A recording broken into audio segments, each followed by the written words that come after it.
नमस्कार किसान भाइयों, अगर आपके पास इस टाइम पर खेत खाली पड़े हुए हैं, आपकी जेब में 5 से 10,000 रुपये इन्वेस्ट करने के लिए है या फिर आप व्यवस्था कर सकते हो और आप 1 एकड़ ज़मीन में 2 से 3 लाख रुपए कमाना चाहते हो, तो भैया मैं आज आपको एक ऐसी सब्जी फसल के बारे में जानकारी दूंगा जिसमें मैं छाती ठोक के बोल सकता हूँ, गारंटेड बोल सकता हूँ, लिख के दे सकता हूँ।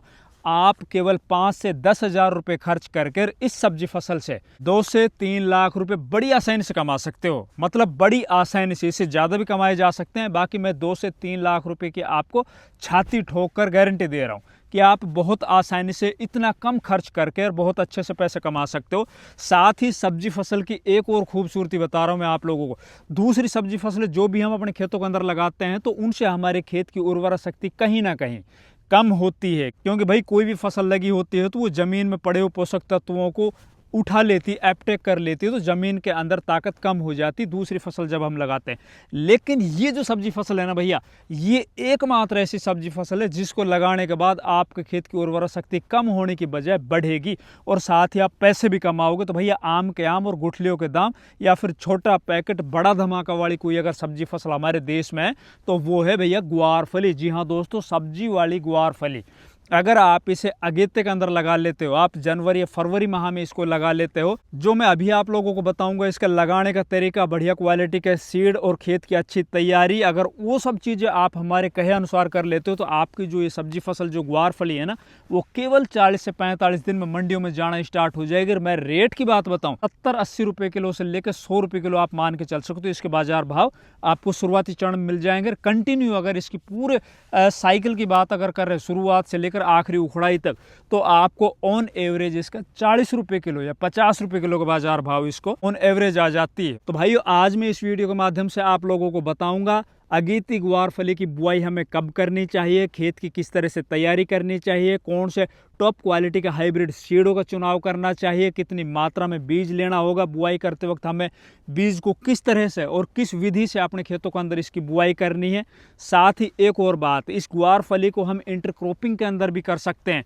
किन किन सब्जी फसलों के साथ ये सही तालमेल बैठाती है, किन किन फसलों के साथ इसको हम लगा सकते हैं, कैसे लगा सकते हैं, कितनी दूरी पे लगा सकते हैं। साथ ही मैं आप लोगों को एक ऐसा फॉर्मूला भी बताऊंगा जिससे आपकी ग्वारफली है ना जल्दी से जल्दी ग्रोथ करेगी और सबसे पहले मंडियों के अंदर पहुंचेगी।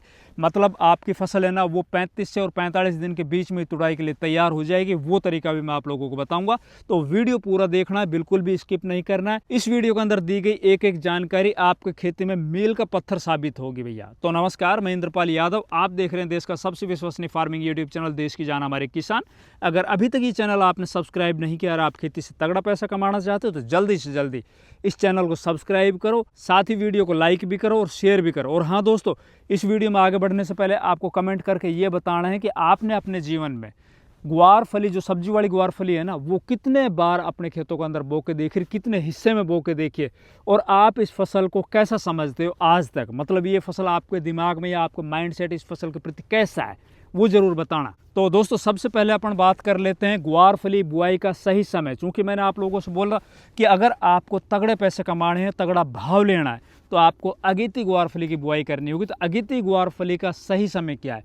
अगर आपके एरिया के अंदर ज़्यादा पाड़ा नहीं जमता, ज़्यादा सर्दी नहीं पड़ती है, आपको वहाँ पर टेम्परेचर है वो लगभग 25 से और 30-32 के बीच में रहता है, तो इसे आप दिसंबर के महीने में भी लगा सकते हो, जनवरी के महीने में भी लगा सकते हो। अगर आप उत्तर भारत के अंदर रहते हो जहाँ पर ज़्यादा सर्दी पड़ती है, पाड़ा जमता है, वहाँ पर आपको, मेरा मानना है, जहाँ तक भी मेरा एक्सपीरियंस है, क्योंकि भैया बीज जो जर्मिनेट होता है ना वो टेम्परेचर के हिसाब से होता है। आप बोने को तो आप कभी भी बो दो, अगर ज़्यादा जहाँ पर ठंड होगी, ज़्यादा जहाँ पर पाड़ा वाड़ा जमेगा, वहाँ पर बीज जर्मिनेट होने में बहुत ज़्यादा टाइम ले जाएगा। तो 20 जनवरी के बाद अपने खेतों के अंदर इसकी आप बुआई कर सकते हो। जब आप भिंडी वगैरह कोई भी सब्जी फसल अपने खेतों में लगा रहे हो ना, उसी टाइम पर इसकी आप बुआई कीजिए। फिर बात आती है भाई किस मिट्टी के अंदर इसको हम बुआई करें। चूँकि हमारे पास पूरे देश से किसानों की क्वेरीज आती है, तो कहीं पर लाल मिट्टी, कहीं पर चिकनी मिट्टी, कहीं पर रेतीली मिट्टी, कहीं पर दोमट मिट्टी, हमारे देश में अलग अलग जगह पर अलग अलग मिट्टी है। तो किस मिट्टी के अंदर सबसे ज़्यादा उत्पादन इसका देखा जाता है? तो जहाँ तक मेरा मानना है भैया, इसको किसी भी मिट्टी के अंदर आप बो सकते हो। चाहे लाल मिट्टी आपके पास हो, चाहे दोमट मिट्टी आपके पास हो, चाहे रेतीली मिट्टी आपके पास हो, चाहे काली चिकनी मिट्टी आपके पास हो, भारी वाली, किसी भी मिट्टी में आप इसे बो सकते हो। बोने से पहले आपको खेत की अच्छी तैयारी करनी होगी, क्योंकि भाई जितना अच्छा आपके खेत के अंदर उर्वरा शक्ति होगी शुरुआती चरण में, उतने ही ज़्यादा ही आपकी फसल अच्छे से शुरुआत में ग्रोथ करेगी, छोटा पौधा होगा। जितना जल्दी आपकी फसल तैयार होगी उतनी ही जल्दी मंडियों के अंदर आप जा पाओगे, अच्छे पैसे कमा पाओगे। तो इसके अंदर अगर आपके खेत बहुत ज़्यादा हल्के हैं या फिर रेतीली मिट्टी है तो उन खेतों के अंदर आपको देसी खाद जरूर डाल लेना। वैसे देसी खाद आप किसी भी मिट्टी में डालोगे तो नुकसान नहीं होगा, फ़ायदा ही होगा, आपको उत्पादन आगे जाकर अच्छा ही निकलेगा। देसी खाद आप पर एकड़ 2 से 3 ट्राली कम से कम गड़ा सड़ा जो देसी खाद होता है ना, इतना तो आप जरूर डाल लीजिए। अगर देसी खाद आपको नहीं मिल रहा है, आपको पास कच्चा गोबर का खाद है, बिल्कुल मत डालिएगा। फिर आप क्या कीजिएगा, आप कहीं से भी वर्मी कंपोस्ट वगैरह, आजकल आसपास में बहुत सी यूनिटें लगी होती है, वहाँ से आप वर्मी कंपोस्ट लेकर अपने खेत के अंदर फैला दीजिए। फैलाने के बाद इसके अंदर आपको कुछ मात्रा रासायनिक खादों की भी डालनी होगी, क्योंकि हमारा जो मेन मकसद होता है वो हमारी फसल है ना, वो शुरुआत से ही भाई अच्छी हष्ट पुष्ट और तंदुरुस्त होनी चाहिए, ताकि आगे चलकर वो जल्दी से जल्दी हमारी फसल है ना मंडियों में पहुंच सके। तो उसके लिए आपको रासायनिक खादों में 1 बैग पूरा 1 एकड़ जमीन के अंदर DAP का डाल देना है। साथ ही इसमें अगर हो सके तो आप 20 से 25 किलो म्यूरेट ऑफ पोटास भी डाल सकते हो, 10 से 15 किलो आप यूरिया भी डाल सकते हो। वैसे तो नाइट्रोजन बढ़ाने की ये फैक्ट्री फसल, क्योंकि इनकी जड़ों के अंदर राइजोबियम वाली गांठें पाई जाती है जो वातावरण से नाइट्रोजन लेती है। बाकी शुरुआती चरण में तो भैया ऐसा कुछ नहीं होता ना, छोटा पौधा होता है, उस टाइम के ऊपर इतनी ज़्यादा उसमें गांठें वगैरह नहीं होगी, तो शुरुआत में अच्छी फसल हमारी उठे शुरुआत से, इसलिए अपन को 10-15 किलो इन्हीं खादों के अंदर यूरिया भी मिला लेना है। पूरे खेत के अंदर मिला के अपन को डाल के और फिर खेत की दोबारा से जुताई कर देनी या रोटावेटर चला देना। फिर बात आती है इसकी बुआई की विधि, किस तरह से इसकी बुआई करें। तो हमारे देश में 3-4 विधियों से इसकी बुआई की जा सकती है। ये फसल भैया आराम से हो जाती है, इसके अंदर कोई ज़्यादा दिमाग लगाने की ज़रूरत नहीं होती है। इसको आप क्यारियों के अंदर भी बो सकते हो भाई। अगर आपका खेत एकदम समतल है, बराबर मात्रा में सिंचाई होती है उसके अंदर पानी, ऐसा नहीं ऊंचा नीचा नहीं है आपका खेत, आप उसके अंदर क्यारियों में भी इसकी बुआई कर सकते हो। आप मेड़ बना के भी इसकी बुआई कर सकते हो। जो मेड़ बनती है ना, लगभग 1-1, 1.5 फुट बीच के अंदर गैप छोड़ के, और मेड़ होती है उसके ऊपर भी आप दोनों साइड में लगा के इसकी बुआई कर सकते हो। इसकी आप बुआई बेड के ऊपर भी कर सकते हो। अब बेड आप जिस भी हिसाब से निकाल रहे हो उसके अंदर एक लाइन से लेके और दूसरी लाइन, चाहे आपके क्यारी हो, मेड़ हो या बेड हो, उसके अंदर आपको जो दूरी रखनी है ना एक पौधे से दूसरे पौधे की, तो लाइन से लाइन की दूरी जो आपको रखनी है वो लगभग 10 से 12 इंच आपको रख लेनी है। पौधे से पौधे की दूरी है ना वो आपको 6 इंच रखनी है। यहाँ पे आपको दूरी रखनी, चाहे आप बेड के ऊपर इसकी बुआई करो, चाहे आप मेड़ के ऊपर बुआई करो, चाहे आप क्यारियों के अंदर इसकी बुआई करो। अब बुआई की विधि तो हो चुकी है, खेत हमारा तैयार हो चुका है। फिर बात आती है बीज की और बीज मात्रा की। देखिए, एक तो आपको जो बीज मात्रा रखनी है ना वो 1 एकड़ जमीन में 5 किलो से लेके और 6 किलो बीज का पर्याप्त होता है। अगर आप छिटक विधि से इसकी बुआई करने जा रहे हो तो 6 किलो बीज लगभग लग जाएगा क्यारियों के अंदर, क्योंकि एक एक दाने के अंदर इसमें वजन होता है, दूसरी बीजों की तुलना में ज़्यादा वजन होता है ग्वार के बीज के अंदर। अगर आप मेड़ के ऊपर या बेड के ऊपर इसकी बुआई करने जा रहे हो तो आपको लगभग 3.5 किलो से लेके और 4.5-5 किलो बीज की आवश्यकता पड़ेगी, क्योंकि उसके अंदर तो आपको एक एक बीज है ना उसकी बुआई करनी होगी। वैसे आजकल सीड ड्रिल मशीनें भी है, उसके अंदर भी डाल के आप क्यारियों में सीधा बीज बो सकते हो, या फिर बेड के ऊपर भी आप इसकी बुआई कर सकते हो। जैसे कि जो मूली वाले सीड ड्रिल आती है, धनिया वाली सीड ड्रिल आती है ना, उससे भी आप इसकी बुआई कर सकते हो। ये तो बात हुई भैया बीज मात्रा की, कितनी क्वांटिटी में हमें बीज रखना पर एकड़ के हिसाब से। अब बात आती है इस वीडियो का सबसे अहम और इम्पोर्टेंट टॉपिक की, कि हमें कौन सा हाइब्रिड सीड लेना है जिसका उत्पादन ज़्यादा निकले, जिसकी फलियां है ना मंडियों के अंदर अच्छे रेट लेकर आए, और जिसकी फसल जल्दी से तुड़ाई के लिए तैयार हो, जल्दी से हम मंडी में जाएं और अच्छे रेट लेकर आए। तो उसके अंदर भैया मैं 3-4 आपको वैरायटी बता रहा हूँ। सबसे पहले नंबर के ऊपर अपन रखेंगे भैया नीलम 51 या 61। देखिए, ये जो वैरायटी है ना, इस वैरायटी को मैं पिछले 3-4-5 सालों से लगातार लगाता आ रहा हूँ। अच्छी वैरायटी है, छोटा सा पौधा होता है ना, 35-40 दिन का पौधा होता है, उसी टाइम पर इसके अंदर फूल और फूल से फलियां बननी स्टार्ट हो जाती है, और लगभग 45 से 50 दिन के ऊपर इसकी तुड़ाई स्टार्ट हो जाती है। नीलम 51 और 61 ये दोनों अलग अलग वैरायटियाँ हैं, ठीक है ना, अलग अलग एक ही कंपनी की अलग अलग दोनों वैरायटी हैं। कोई सी भी इसके अंदर से आप चूज कर सकते हो, दोनों को लगा सकते हो।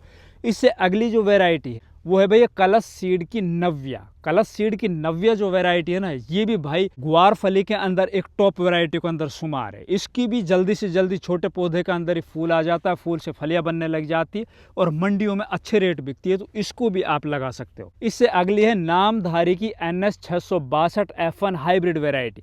भैया नामधारी के भी जितने भी बीज होते हैं ना सब्जी फसलों के, भैया टॉप क्वालिटी के आते हैं, इसके अंदर कोई संदेह नहीं है। इससे अगली है वीएनआर की मानसी वैरायटी। भैया वीएनआर का भी आप लोगों को पता है बहुत ही ट्रस्टेबल ब्रांड है। इसके भी जो भी सब्जी बीज होते हैं ना, वो सभी विश्वसनीय बीज होते हैं। तो ये जो ग्वारफली का बीज है ना, इसे भी आप अपने खेत के अंदर बिंदास लगा सकते हो। बहुत शानदार उत्पादन भी देखा जाएगा और बहुत शानदार इसकी फलियां मंडियों के अंदर अच्छा रेट भी मिलेगा। इससे अगली एक और सरपंच सीड्स की धमाका। ये जो वैरायटी है ना, ये भी बहुत से किसान लगाते हैं, इसकी भी बहुत बड़ाई करते हैं। खैर हमने तो लगा के नहीं देखी ये वैरायटी, बाकी बहुत से किसानों से हमने सुना है कि इस वैरायटी के भी काफ़ी अच्छे रिजल्ट देखे गए। तो इनमें से कोई भी वैरायटी आप चुनाव करके या फिर आपके आसपास में आपके एरिया में जो भी वैरायटी अच्छा उत्पादन देती हो, जो किसान इस फसल को लगातार पहले से लगाते आ रहे हैं, उनसे आप बात कर सकते हो। उनसे भी आप पूछ सकते हो कि भाई मेरे एरिया में कौन सी वैरायटी अच्छा उत्पादन देती है, वो लेके अपने खेतों में लगा सकते हो। अब लगाने से पहले आपको जो बीज है ना, उसको उपचारित जरूर कर लेना भैया। बीज उपचारित क्यों करना है? क्योंकि ग्वार हो चाहे कोई भी बीन्स वाली फसलें हो, चाहे मूंगफली हो, कोई भी फसल हो, इनके अंदर सबसे बड़ी प्रॉब्लम देखी जाती है काली जड़ वाली। बीज जर्मिनेट तो हो जाएगा, लेकिन जर्मिनेट होने के बाद पौधा है ना, वो अक्सर सूख जाता, मर जाता, उनकी जड़ें काली हो जाती है। तो उसके लिए अपन को बीज को उपचारित करना है फंगिसाइड। फंगिसाइड आप कार्बेंडिज्म ले सकते हो, जो बाविस्टीन के नाम से आता है, थिरम ले सकते हो आप, कैप्टान ले सकते हो आप। कोई भी अच्छा फंगिसाइड आप ले लीजिए जो सिस्टेमिक हो। 2 ग्राम फंगिसाइड की 1 किलो बीज के अंदर मिला के और फिर अपने खेत के अंदर आप बुआई कर दीजिए। बुआई करने के बाद इसके अंदर आपको सिंचाई करनी है। क्यारियाँ हैं तो क्यारियों के अंदर भी बिल्कुल हल्का सिंचाई करना है। ऐसा नहीं कि भैया सिंचाई करने के बाद पानी लगातार भरा हुआ है। अगर आप बेड के ऊपर बुआई कर रहे हो, मेड़ के ऊपर बुआई कर रहे हो और फ्लड इरीगेशन करो, तो भैया मेड़ के अंदर जब आधा पानी चला जाए ना, वहीं पर आपको पानी दूसरी क्यारी के अंदर मोड़ देना है। ऐसा नहीं है कि भाई पूरी तरह से खेत आपका या मेड़ आपके लबालब हो जाए, बेड आपके लबालब हो जाए। बेड के ऊपर कोशिश करो, अगर हो सके तो आप ड्रिप से सिंचाई कर सकते हो। बाकी अगर फ्लड इरीगेशन है आपके पास तो भी कोई दिक्कत नहीं, क्योंकि ये जो फसल हमारी आगे चलकर गर्मियों के अंदर है ना, बहुत ज़्यादा इसको पानी की आवश्यकता पड़ेगी। इसके अंदर अगर आप फ्लड इरीगेशन से करोगे तो भी कोई दिक्कत नहीं, इस तरह से कर सकते हो। अब बुआई करने के लगभग 5-7 दिन के बाद आपको जो ये बीज जर्मिनेट हो जाएगा। जैसे हमारी फसल लगभग 15 दिन की होगी, 15 दिन के ऊपर हमें एक इसके अंदर स्प्रे लेनी। स्प्रे आपको NPK 19-19-19 के साथ चिलेटेड जिंक ले लेना है, वो आपको स्प्रे कर देनी है। जैसे हमारी फसल लगभग 25 दिन की हो, 25 दिन के ऊपर आपको एक और NPK की स्प्रे लेनी है 12-61-0। बहुत शानदार स्प्रे है भैया। इससे पौधा है ना बहुत तेज़ी से आपका ग्रोथ करेगा, पत्ते चौड़े हो जाएंगे, जड़ें नीचे अच्छी गहरी चली जाएगी। और जब आपकी फसल लगभग 30-32 या 35 दिन की होती है, जब उसके अंदर से फूल बनने स्टार्ट होते हैं, उस टाइम पर आपको इसके अंदर NPK 0-52-34 के साथ बोरोन का स्प्रे कर देना है। बोरोन से एक तो इसके अंदर ज़्यादा फूल बनेंगे, अगर फूल वहाँ पे थोड़ा ड्रॉपिंग की प्रॉब्लम आएगी वो भी रुक जाएगी, और साथ ही आपकी जो फलियाँ हैं ना, उनका साइज इंक्रीज होगा, वो एकदम मुलायम हरी और एकदम बहुत ही शानदार क्वालिटी की बन के मंडियों के अंदर जाएगी, अच्छे रेट मिलेंगे। बाकी आपके फसल के अंदर इतनी कोई बीमारियां नहीं आती, ज़्यादा कोई स्प्रे वगैरह करने की आवश्यकता नहीं पड़ी। इसके अंदर आप कोई भी इसके अंदर हल्की फुल्की इंसेक्टिसाइड फंजीसाइड का स्प्रे कर दीजिए। अगर आपको ऐसा लग रहा है कि इसके अंदर तो भैया रस चूसक कीटों का आक्रमण हो रहा है, जैसे माहू वगैरह उस टाइम के ऊपर लगेंगे आगे गर्मियों के अंदर, तो वो स्प्रे करोगे तो भी उससे काम चल जाएगा। वीडियो को ज़्यादा से ज़्यादा लाइक करो, शेयर करो, चैनल सब्सक्राइब नहीं किया तो प्लीज़ चैनल भी सब्सक्राइब करो। धन्यवाद।